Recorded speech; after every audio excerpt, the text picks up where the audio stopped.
Greetings and welcome to Storytime. I'm Ms. Coleman from the National Black Child Development Institute, Charlotte affiliate.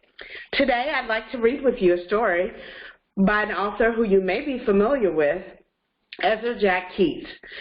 Ezra Jack Keats wrote the stories Whistle for Willie and A Snowy Day. Today we're going to read Peter's Chair. So let's look and see what this story has in store for us. Peter's Chair by Ezra Jack Keats.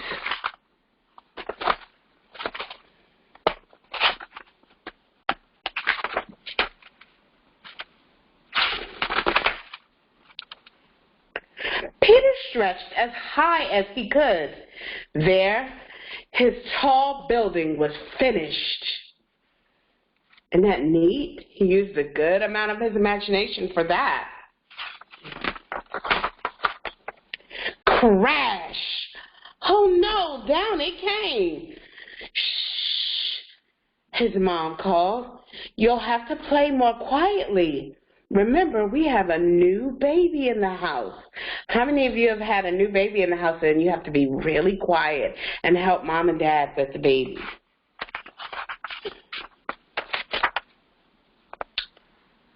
Peter looked into his sister Susie's room. His mother was fussing around with the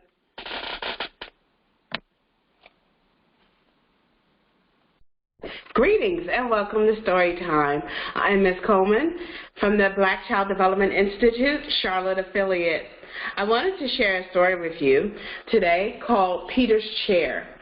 This story was written and illustrated by an author that you may be familiar with, Ezra Jack Keats. Ezra Jack Keats also wrote A Snowy Day and Whistle for Willie. These are two stories you may have read in your classroom. Let's see what Peter's Chair has to offer us. Peter's Chair by Ezra Jack Keats.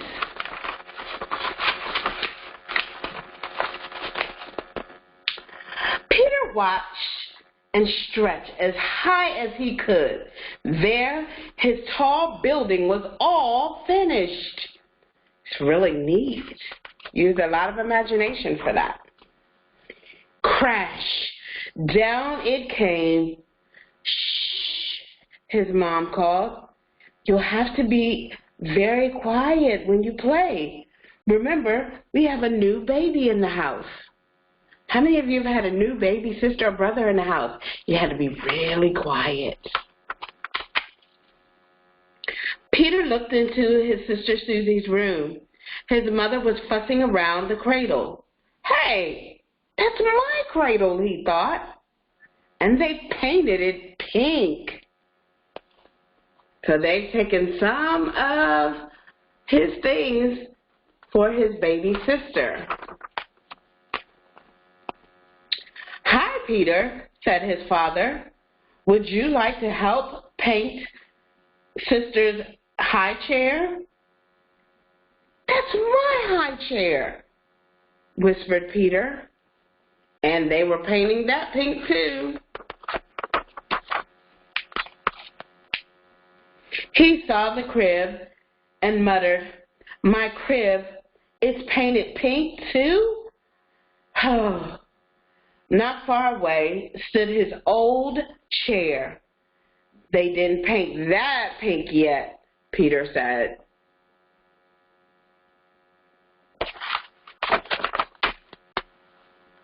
He picked it up and ran into his room. So one thing that he found that they hadn't painted pink for his sister Susie. So maybe he's going to try to hold on to that. Let's see what Peter does with his chair. Let's run away, Willie, he said. Peter filled a shopping bag with cookies and dog biscuits. We'll take my blue chair, my toy crocodile, and the picture of me when I was a baby. Willie got his bone. And they were off to run away.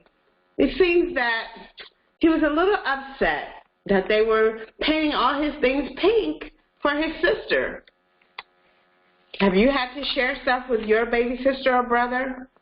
Let's see what happens. They went outside and stood in front of his house. This is a good place, said Peter. He arranged his things very nicely and decided to sit in his chair for a while. They only ran out front. But he couldn't fit in the chair. He was too big. All of that fussing, and he couldn't even fit in the chair. So what do you think he's going to do? Do you think he's now going to be willing to give it to his sister Susie? Or is he still just going to keep it? Let's see. His mother came to the window and called, "Won't you come back to us, Peter dear? We have something very special for lunch." Peter and Willie made believe that they didn't hear, but Peter had an idea.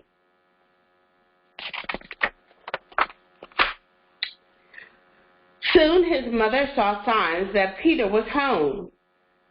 "The rascal is hiding behind the curtain," she said happily. She was glad that he came back in, and it looks like he's hiding right behind the curtain. She moved the curtain away, but he wasn't there. "Oh no! Here I am!" Peter shouted. He was hiding behind the desk. Peter sat in a grown-up chair. His father sat next to him. "Daddy," said Peter, "let's paint the little chair pink for Susie." So I think Peter realized that he couldn't do anything with the chair, so he might as well share it with his sister. And so they did. He helped his dad paint it pink. I think that was a very nice idea.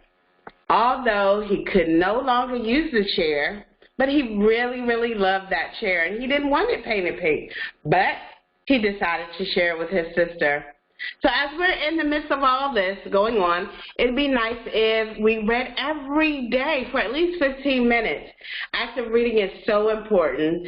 So parents, if you need some tips on active reading, please go to readcharlotte.org.com and get some information about active reading. Have a great day.